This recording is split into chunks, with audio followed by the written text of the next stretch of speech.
नमस्कार. सह्या हेरू चॅनलवर पुन्हा एकदा स्वागत. आपण निकालाचं विश्लेषण केलं होतं. निकालाच्या आधी पण आपण आढावा घेण्याचं एक विश्लेषण केलं होतं. आता निकाल लागलेला आहे. धक्कादायक असा निकाल पण सगळ्यांच्या समोर आलेला आहे. तर आता इथून पुढे आता राजकीय खेळी काय असतील तर आता ह्याच्यावर आपण चर्चा करणार आहोत. पण त्याच्या आधी प्रत्येक राजकीय नेत्याचा आढावा घेण्याचा आपण प्रयत्न करू.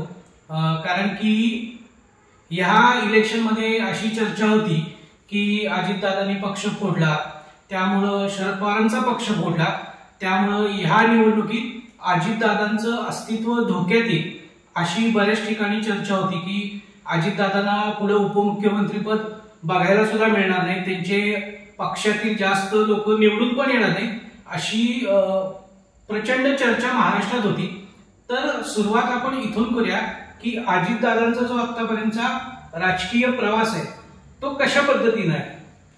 अजितदादा पवार हे महाराष्ट्रातले आजच्या घडीचे महत्वाचे नेते आहेत. तुम्ही बघितलं असेल की विधानसभेची निवडणूक होण्यापूर्वी सगळ्यात जास्त मार हा अजितदादांच्या पार्टीला बसेल. 15-20 सुद्धा आमदार त्यांची निवडून येतील का नाही याविषयी शंका लोक उपस्थित करत होते किंवा शंका विचारत होते की अजितदादांची पार्टी संपेल, सगळ्यात कमी मार्क किंवा कमी मतं, कमी उमेदवार हे अजितदादाची निवडून येतील आणि अजितदादा ह्या विधानसभेच्या निवडणुकीनंतर राजकारणातून संपलेलं नाव असेल. अजितदादा पवार बारामतीतून सुद्धा पराभूत होतील अशा सगळ्या चर्चा सुरू होत्या. आज आता आपण बघतोय निकाल लागलेले आहेत. निकाल लागून आता 5 तारीख आहे आज आणि 5 तारखेच्या 5 वाजता शपथविधी होतोय आणि या शपथविधीमध्ये अजितदादा पवार महाराष्ट्रातले एकमेव असे नेते की 5व्यांदा उपमुख्यमंत्री पदाची शपथ घेतली. म्हणजे 5 वेळा उपमुख्यमंत्री होणारा महाराष्ट्रात दुसरा नेता नाही. अजित पवारांचा प्रवास जाणून घेण्यापूर्वी आपल्याला शरद पवारांचा प्रवास जाणून घ्यावा लागेल. अजित पवारांनी जे काही राजकारण केलं किंवा राजकारणात ज्या काही भूमिका बजावल्या त्या आज अखेरच्या सगळ्या शरद पवारांच्या सांगण्यानुसार त्यांनी भूमिका बजावलेल्या आहेत. 1991 मध्ये शरद पवारांना देशाच्या राजकारणामध्ये सक्रिय व्हायचं होतं. देशाच्या राजकारणात मोठी पोकळी निर्माण झालेली होती. गांधी घराणं पहिल्यांदाच निवडणुकीच्या रिंगणातून बाहेर होतं. राजीव गांधींची हत्या झाल्यानंतर गांधी घराण्यानं असं ठरवलेलं होतं की आपण कुठल्याही परिस्थितीत निवडणुकीच्या राजकारणात भाग घ्यायचा नाही. सोनिया गांधींनी राजकारणापासून लांब राहण्याची भूमिका घेतली आणि देशाच्या राजकारणामध्ये महत्वाचे नेते म्हणून अनेक नेत्यांबरोबर शरद पवारांचा उदय झाला. पण देशाच्या राजकारणावर पकड मिळवताना महाराष्ट्राच्या राजकारणातली पकड सुटू नये आणि महाराष्ट्राच्या राजकारणावर सुद्धा आपली पकड राहावी ह्या दृष्टीने शरद पवारांनी अजितदादांना 1991 साली विधानसभेची बारामतीची उमेदवारी दिली. त्याच्या आधी त्यांना लोकसभेची उमेदवारी दिलेली होती. त्यांनी लोकसभेला अजितदादा पहिल्यांदा निवडून आले, नंतर विधानसभेला निवडून आले. अजित पवार निवडून आल्या दिवशी किंवा पहिल्या ह्याच्यात विधानसभेला त्यांना राज्यमंत्री म्हणून काम करण्याची संधी शरद पवारांनी दिली. त्यानंतरचा आज अखेरचा काळ जर आपण बघितला आणि आपण जर सगळे अजित पवारांच्या कारकिर्दीवर नजर मारली तर आपल्या लक्षात येईल अजित पवार हे सलग निवडून येणारे नेते आहेत. कधी त्यांचा पराभव झालेला नाही. 91 ते 2024 हा जर सगळा प्रवास बघितला तर जवळपास त्यांनी 9 निवडणुका विधानसभेच्या जिंकलेल्या आहेत. हे एक वेगळं रेकॉर्ड आहे 9 विधानसभेच्या निवडणुका जिंकण्याचं. अजित पवारांनी अनेक महत्वाची खाती भूषवलेली आहेत. पण तुम्ही बघितलं असेल अजित पवारांना गृह खातं कधीच दिलेलं नाही. गृह खातं, गृहसारखी महत्वाची खाती अजितदादांच्या हातात आलेली नाहीत. अर्थमंत्री हे एकमेव महत्वाचं खातं अजित पवारांकडे राहिलेलं आहे. महाराष्ट्राचा अर्थसंकल्प अनेक वेळा मांडण्याचं काम अजित पवारांनी केलेलं आहे. अजित पवारांनी पक्ष फोडला, अजित पवारांनी शरद पवारांच्या विरोधात भूमिका घेतली, त्याला अनेक कारणं आहेत. पण ही सगळी कारणं तपासण्यापूर्वी अजित पवारांचं वय सुद्धा लक्षात घेतलं पाहिजे.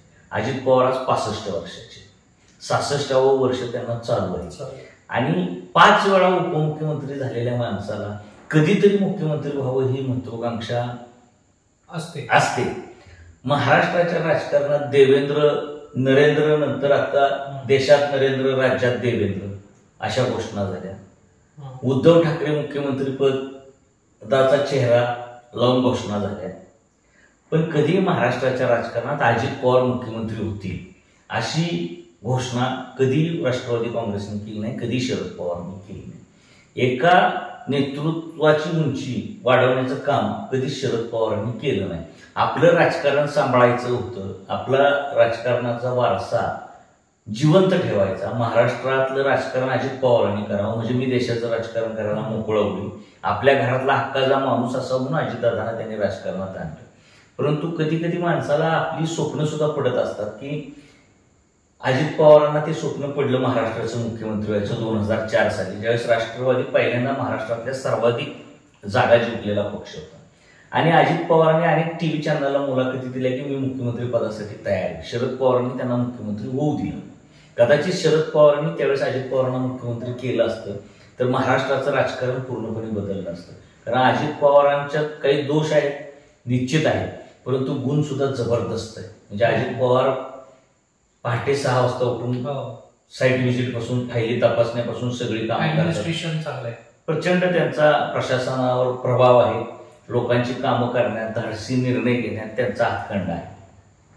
अजित पवार तोंडानं फटकळ आहेत, फक्त फटकळपणाचा गुण जर सोडला त्यांचा की नाहीतर अजित पवारांसारखा महाराष्ट्रात आमदारांची, लोकांची कामं करणारा, कार्यकर्त्यांची कामं करणारा दुसरा नेता नाही. पण त्यांना मुख्यमंत्री पदाची संधी डावलली. कदाचित अजित पवार मुख्यमंत्री पदाचा चेहरा झाले असते तर राष्ट्रवादी देवेंद्र फडणवीसच्या आधी 100 पार करणारा पक्ष म्हणून उदयाला येऊ शकला असता. पण आता तो भूतकाळ झाला, त्यामुळे त्याच्यावर आपण अधिक भाष्य करणं योग्य नाही. अजित पवारांनी जो पक्ष फोडला अशी जी काही चर्चा चालू आहे ती अजित पवारांनी पक्ष फोडण्यापूर्वी महाराष्ट्रातल्या पक्ष फुटीचे, सरकार पाडण्याचे जनक शरद पवार. शरद पवारांनी वसंतदादा पाटलांचं सरकार पाडलं. त्यावेळेस यशवंतराव चव्हाणांनी शरद पवारांना फोन केलेला होता की शरदराव तुम्ही हे सरकार पाडू नका, वसंतदादा तुम्ही असं वागू नका.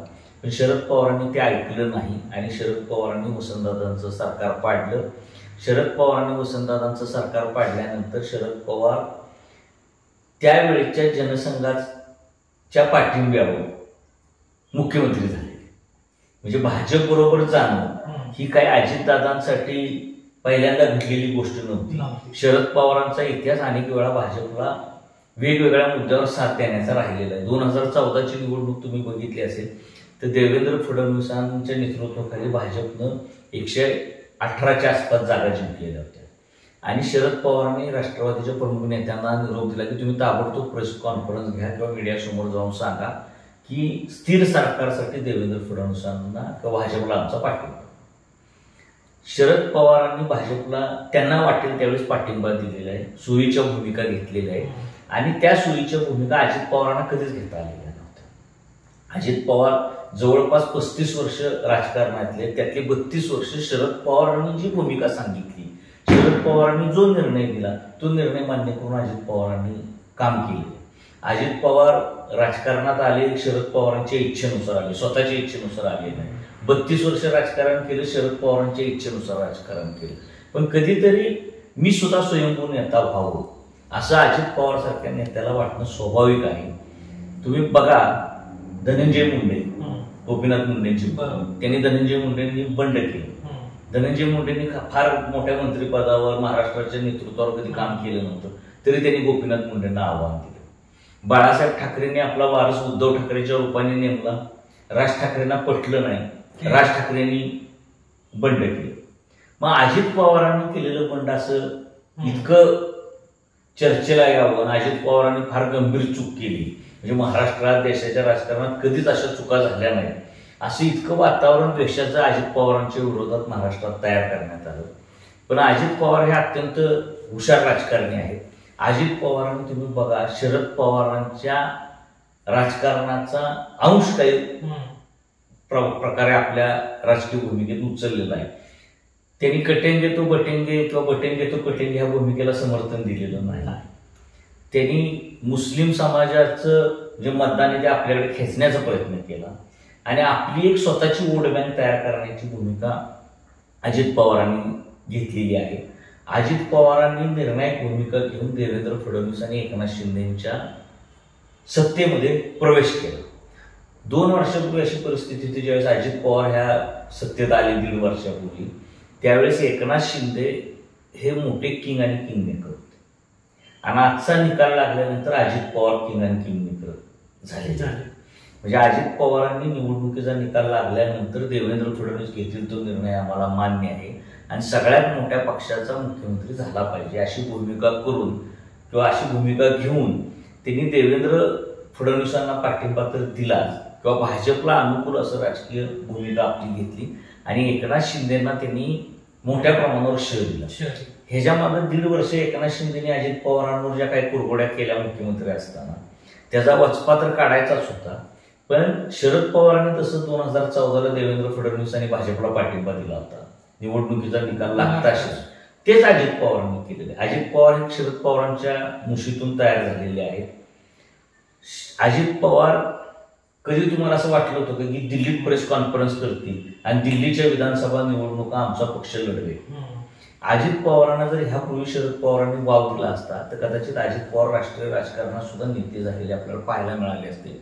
तर अजित पवारांची दिल्ली दौरे म्हणजे जेवढे त्यांनी त्यांच्या आयुष्यात दिल्ली दौरे केले नसतील त्याच्यापेक्षा जास्त दिल्ली दौरे त्यांनी हे 1.5 वर्षात केले. म्हणजे ह्या 15 दिवसात सुद्धा ते 2 वेळा दिल्लीला जाऊन आले. म्हणजे तुम्ही एखाद्या माणसाला जर संधी दिली तर तो राष्ट्रीय राजकारणात सुद्धा चमक दाखवल. पण तुम्ही जर त्याला अडवून ठेवला, त्याला बांधून ठेवला तर अजितदादा हा असा बांधून चौकटीत राहणारा नेता नाही. त्यामुळे तो ती चौकट मोडून बाहेर पडला आणि अजित पवारांनी आपलं अस्तित्व वेगळ्या प्रकारे निर्माण करण्याचा एक शेवटचा प्रयत्न केला आणि हा प्रयत्न विधानसभेच्या निवडणुकीत यशस्वी झाला. त्याला कारण वेगवेगळे, लाडकी बहीण योजना असेल किंवा सरकारनं राबवलेल्या योजना असतील किंवा एकूणच महायुतीचं सरकारच्या बाजूनं जनमताचा कौल असेल, कुठलंही का कारण असताना अजितदादा आज किंग मेकर ह्या भूमिकेत आलेले आहेत आणि महाराष्ट्राच्या राजकारणात पुढच्या 20 वर्षात ह्या तिन्ही नेत्यांचा प्रभाव राहणार आहे. देवेंद्र फडणवीस, एकनाथ शिंदे आणि अजित पवार. ह्या 20 वर्ष मुख्य भूमिकेत टिकणार कोण, बाजूच्या भूमिकेत कोण जाणार ह्याकडं सगळ्या महाराष्ट्राचं लक्ष राहणार आहे. परंतु अजित पवार हे देवेंद्र फडणवीस बरोबर कायम राहतील आणि आपल्याला पाहिजे ते साध्य करून घेतील असं आजची परिस्थिती वाटते. मागच्या 1.5 वर्षात अजित पवारांचा जो प्रभाव सरकारवर नव्हता तो यंदाच्या 5 वर्षामध्ये अजित पवारांचा प्रभाव सरकारवर राहील अशी एकूण परिस्थिती आहे. दुसरा एक असं आता बोलता बोलता आठवलं की गोपीनाथ मुंडे यांचा विषय निघाल्यानंतर की अजितदादा आणि फडणवीस यांच्यावर मागच्या लोकसभेचे इलेक्शन पासून बरेच आरोप झाले की यांनी आपलं घर फोडलं. तर हे खास करून शरद पवारच करत होते, कारण की ह्याच्या आधी इतके आरोप कधीच झाले नव्हते अजितदादा की यांनी घर फोडले. पण लोकसभेच्या इलेक्शन पासून ह्याचं प्रमाण वाढलं. पण कधी शरद पवारांनी आपलं आत्मपरीक्षण केलंय का? पूर्वी ह्यांनी काय केलं होतं? मूळ काय झालेलं आहे की शरद पवार हे ज्येष्ठ नेते आहेत महाराष्ट्रातले आता. त्यामुळे शरद पवारांच्या बाजूने सहानुभूती आणि सहानुभूती इतकी आहे की शरद पवारांविरोधी बोललं की आपल्या विरोधीच बोललं, महाराष्ट्राच्या प्रत्येक माणसाविषयी बोललं अशी जनभावना तयार होते. म्हणजे महाराष्ट्राच्या दीर्घकाळाच्या राजकारणावर शरद पवारांचा मोठा पगडा राहिलेला आहे. दिल्लीच्या राजकारणात महाराष्ट्राचं प्रदीर्घ काळ शरद पवारांनी नेतृत्व केलेलं आहे.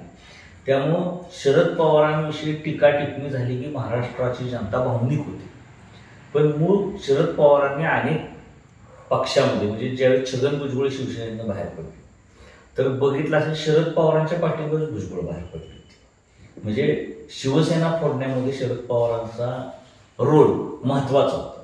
नारायण राणेंनी ज्यावेळेस शिवसेना फोडली त्यावेळेसही शरद पवारांशी राणेंची चर्चा झालेली होती आणि शरद पवारांनी राणेंना आपल्याकडे खेचण्याचा प्रयत्न केलेला होता.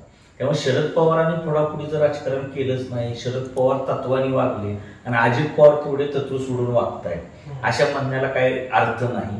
अजित पवारांना चारी बाजूने संपवण्याचा प्रयत्न आता शरद पवारांनी केलेला आहे. परंतु अजित पवार कर्तृत्ववान नेते आहेत. अजित पवारांनी आपला करिश्मा दाखवलेला आहे. 41 जागा निवडून येतील अजित पवारांच्या ह्याचा कुणालाही विश्वास नव्हता. पण अजित पवारांनी सगळ्यात महाराष्ट्रातला चांगला स्ट्राईक रेट आता निवडणुकीच्या निमित्ताने स्वतःच्या पक्षाला स्वतःला दिलेला आहे. आणि अजित पवारांविषयीची काही नकारात्मक भावना होती महाराष्ट्रात पसरली, ती नकारात्मक भावना मोडून काढण्याचं काम ह्या निवडणूक निकालानं झालेलं आहे.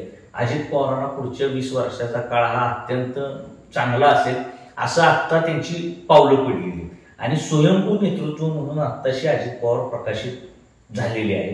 किंवा आत्ता त्यांचा एक काळ आपण म्हणतो किंवा पर्व, अजित पर्व सुरू झालेलं आहे. अजित पर्व सुरू होताना शरद पवारांचं पर्व संपवून त्यांनी स्वतःचं पर्व सुरू केलेलं आहे वस्तुस्थिती. परंतु आपण महाभारत आणि रामायणापासून बघतोय की शेवट काही गोष्टी ह्या आयुष्यात अशा असतात की तुम्हाला सगळ्या सोयऱ्यांवर सुद्धा वार करावे लागतात आणि राजकारण हे क्षेत्रच असे की सगळे सोयरे मित्र सगळ्यांवर वार करून पुढे जावं लागतं. महाराष्ट्राच्या राजकारणात पाठीत खंजीर शरद पवारांनी पहिल्यांदा वसंतदादांच्या खोपसला आणि त्यामुळं खंजीर सरकार पाडणं, सरकार बदलणं, मुख्यमंत्री होणं हे शरद पवारांनी महाराष्ट्राला दिलेली देण आहे आणि तीच देण घेऊन अजित पवार पुढे निघाले. अजित पवारांनी काही वेगळं काही केलेलं नाही. अजित पवारांवर अन्याय झाला म्हणून अजित पवार बाहेर पडले. बरं, अजित पवार एकटे बाहेर पडले नाही, त्यांच्याबरोबर 40 आमदार बाहेर पडले. बरं, हे सगळे आमदार शरद पवारांना देव मानणारेच होते. छगन भुजबळ असतील, दिलीप वळसे पाटील असतील, हसन मुश्रीफ असतील, प्रफुल्ल पटेल असतील, सुनील तटकरे असतील, असे धनंजय मुंडे असतील. धनंजय मुंडेंनी ज्यावेळेस गोपीनाथ मुंडेंची साथ सोडली त्यावेळेस शरद पवारांनीच त्यांना मोठा पाठिंबा दिलेला होता. आणि एकूण सगळा जर आपण राजकारणाचा आत्ताचा घटनाक्रम बघितला तर अजित पवारांना पूर्ण बदनाम करण्याचं काम शरद पवारांनी अप्रत्यक्षरित्या केलं. म्हणजे पहाटेचा शपथविधी हा शरद पवारांच्या सांगण्यावरूनच अजित पवारांनी केला होता. या अनेक वेळा अजित पवारांनी सांगितलेले, पण अजित पवार बदनाम व्हावे आणि अजित पवारांच्या बदनामीचा फायदा घेऊन आपली जी काही भूमिका आहे ती एकदम चांगली तत्वनिष्ठ महाराष्ट्राच्या जनतेला वाटावी अशी पेरणी शरद पवारांनी आपल्या राजकारणात केली. आणि ती पेरणी करत असताना अजित पवारांचं अप्रतिष्ठा होईल. अजित पवारांना महाराष्ट्राच्या मनात किंवा महाराष्ट्राच्या जनतेच्या मनात महत्वाचं स्थान राहणार नाही अशी भूमिका कायम शरद पवारांची अप्रत्यक्षरित्या राहिली. आता बोलता बोलता निघाला बदनामीचा प्रश्न, हे उल्लेख झाला तर मला त्यालाच अनुषंगाने विचारायचंय की अजितदादांना नेहमी शरद पवारांनी डावलण्याचा प्रयत्न केला का त्यांच्याच पक्षातनं? कारण की ते पक्षात तर ज्येष्ठ जागे होते, एक तर नात्याला पुतणेच होते त्यांचे, तर त्यांना मुख्यमंत्री होणं सहज शक्य होतं.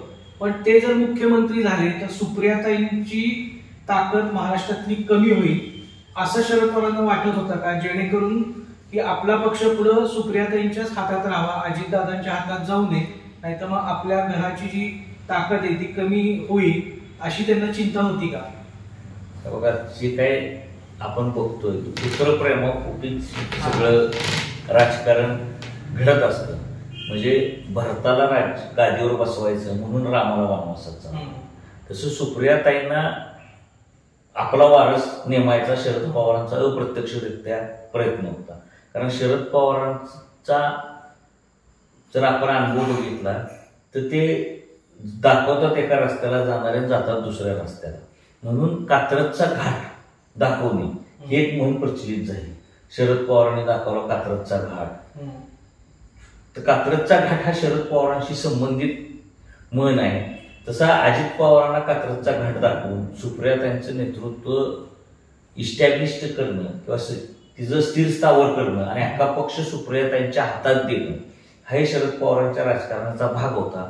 त्यामुळे पक्षात नेहमीच शरद पवारांनी अजित पवार विरोधकांना फार महत्व दिलं. म्हणजे जयंत पाटील असतील, उदयनराजे भोसले असतील, अशा नेत्यांना शरद पवारांनी बळ दिलं आणि अजित पवारांना कसं कमी त्यांचं महत्व करता येईल आणि अजित पवार कसे संपतील, अजित पवारांना कायम आपला वचक कसा राहील अशी भूमिका कायम शरद पवारांनी बजावलेली आहे. त्यांनी उघड भूमिका घेतली नाही शरद पवारांनी, पण अजित पवारांना फार मान राहणार नाही. अजित पवार फटकळे, काही बोलतात, कसे वागतात, अजित पवारांना काही समजत नाही, अशा प्रकारे त्यांची इमेज राहील असा अप्रत्यक्ष प्रयत्न शरद पवारांनी केलेला. पण हे सगळं अजित पवारांना कळत होतं की आपल्याला आता काहीतरी करावं लागेल, आपल्याला काहीतरी बंडाची भूमिका घ्यावी लागेल, त्याशिवाय आपलं नेतृत्व उभं राहणार. आता अजून एक मला असा प्रश्न विचारायचा वाटतं की आता अजितदादांनी मुख्यमंत्री उपमुख्यमंत्री होतीलच. तर इथून पुढं आतापर्यंत त्यांच्या पक्षाची कारकीर्द आपण बघितली आहे. इथून पुढे भविष्यात त्यांच्या पक्षाची जागा काय असेल? कारण की आता जिल्हा परिषदेची इलेक्शन आहेत, नगरपालिका आहे, ग्रामपंचायत आहे, तर त्यांच्या पक्षाचं स्थान काय असेल? आता तुम्हाला सांगतो, निवडणुकीचा निकाल लागल्यानंतर अजित पवार कराड दौऱ्यावर आले. कराड दौऱ्यावर आल्यानंतर अजित पवारांनी यशवंतराव चव्हाणांना अभिवादन केलं आणि त्यांनी येऊन माजी सहकार मंत्री बाळासाहेब पाटील यांना पहिला फोन लावला. बाळासाहेब पाटलांशी आणि अजित पवारांशी जे संबंध आहेत, बाळासाहेब पाटील अजित पवार हे कधी दोघांचं एकमेकाशी पटलेलं. बाळासाहेब पाटलांनी कायम अजित पवारांच्या विरुद्ध भूमिका घेऊन शरद पवारांच्या विचारांचं राजकारण केलं. पण अजितदादांनी त्यांना लगेच ऑफर दिली की बाळासाहेब झालं गेलं सोडून द्या आणि तुम्ही परत आणि आपण एकत्र मिळून काम करू, असा अजित पवारांनी त्यांना शब्द दिला. बाळासाहेबांनी काही त्याला प्रतिसाद दिला नाही. पण शरद पवारांची उरली सुरली जी काही पार्टी आहे किंवा जे शरद पवारांच्या पक्षातले पराभूत झालेले महत्वाचे नेते आहेत ते आपल्या बाजूने खेचण्याचा अजितदादांचा प्रयत्न सुरू झालेला आहे. म्हणजे पहिल्यांदा अजितदादा काय करतील तर शरद पवारांच्या पक्षातले महत्वाचे नेते आहेत त्यांना सत्तेची ऊब देऊन त्यांना पुन्हा जिवंत करण्याचं आणि त्यांना आपल्या पक्षात आणून आपला पक्ष वाढवण्याचं काम ते करते. काँग्रेसच्या विचाराचे नेते असतील किंवा डाव्या विचारसरणीचे जे नेते असतील अशा नेत्यांना अजित पवारांचं व्यासपीठ उपलब्ध होणार. तेव्हा आगामी जिल्हा परिषद, पंचायत समिती, नगरपालिका, मुंबई महापालिकेसारख्या, पुणे महापालिकेसारख्या निवडणुकांमध्ये अजित पवार आपले मोठ्या संख्येने उमेदवार उभे करतील आणि अजित पवारांच्या मतविभागणीचा फायदा सुद्धा भाजपला किंवा एकनाथ शिंदेना होऊ शकेल. पण हे करत असताना अजित पवारांचे समर्थक मोठ्या संख्येने महाराष्ट्रभर वाढलेले आपल्याला पाहायला मिळतील. अजित पवारांचं नेतृत्व सिद्ध करण्यासाठी ही योग्य वेळ आहे. त्यामुळे अजित पवार आपला पक्ष सुद्धा वाढवतील. कारण दिल्लीत निवडणुका करण्यासाठी अजित पवारांनी प्रेस कॉन्फरन्स घेण्याची गरज नव्हती. प्रफुल्ल पटेलांनी प्रेस कॉन्फरन्स केली असती चाललं असतं. म्हणजे अजित पवार महाराष्ट्राच्या राजकारणावर तर आपला प्रभाव टाकता येतच, पण त्याच वेळेस राष्ट्रीय राजकारणात आपली जागा निर्माण करण्याचा प्रयत्न करता येते. म्हणजे जे शरद पवारांना देशाच्या राजकारणात जमलं नाही, कदाचित महाराष्ट्राच्या न जमलेल्या राजकारणात अजित पवार महाराष्ट्र सोडून देशाच्या राजकारणात सुद्धा भविष्यात स्थिर स्थावर झालेले आपल्याला पाहायला मिळू शकतात. शेवट राजकारणात काय घडेल हे आपल्याला सांगता येत नाही. पण अजित पवार ज्या प्रकारे पक्ष आपला राष्ट्रीय पक्ष करण्याच्या प्रयत्नात आहे त्या प्रकारे अजित पवारांच्या भूमिका ह्या वेगवेगळ्या मार्गाने देशाच्या राजकारणावर आपला प्रभाव पाडावा अशा प्रकारच्या आहेत.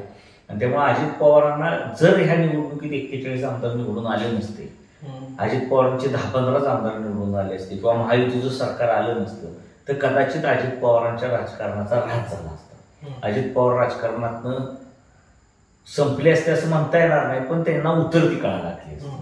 आता मात्र त्यांना एक ह्या विधानसभा निवडणुकीने बूस्टर डोस दिलेला आहे. तेव्हा अजित पवारांचं नेतृत्व पुढच्या 5 वर्षामध्ये एक वेगळी दिशा घेण्याची शक्यता आहे किंवा महाराष्ट्राच्या राजकारणावर मोठा प्रभाव निर्माण करण्याची शक्यता आहे. देवेंद्र फडणवीसांना पाठिंबा देण्यापाठीमागे अजित पवारांची ती एक भूमिका आहे की सत्तेची ऊब आपल्या पक्षाला जास्त मिळावी, आपल्या कार्यकर्त्यांना सत्तेची ताकद जास्त मिळावी आणि अजित पवारांबरोबर आपण गेलो तर सत्तेची ताकद आपल्या बाजूला येईल हा विश्वास सामान्य कार्यकर्त्यांच्या मनामध्ये निर्माण करण्याची भूमिका अजित पवारांनी आता घेतली असं स्पष्ट दिसतं. तर आजची चर्चा आपली अजितदादा पवारांवर हा एक थोडासा त्यांच्या राजकीय प्रवासाबद्दल केला. म्हणजे आतापर्यंत इतिहास म्हणत होतं की काका मला वाचवा, पण ह्या इलेक्शन नंतर आता काका बहुतेक पुतण्याला म्हणू शकेल की मला वाचव. तर आता सद्यस्थिती अशी झालेली आहे शरद पवार पक्षाची. तर येणारा भविष्यकाळ आपल्याला बघायला मिळेल की अजितदादा भविष्यात मुख्यमंत्री होतील का, त्यांची इच्छा पूर्ण होईल का. तर ह्याच विषयावर आपण इथंच आपण अल्पविराम घेऊया आणि पुढच्या सत्रात आपण अजून एका नेत्याबरोबर चर्चा करूया. तर आमचं चॅनल कसं वाटलं तुम्हाला सांगा आणि चॅनलला लाईक करा, सबस्क्राईब करा. थँक्यू.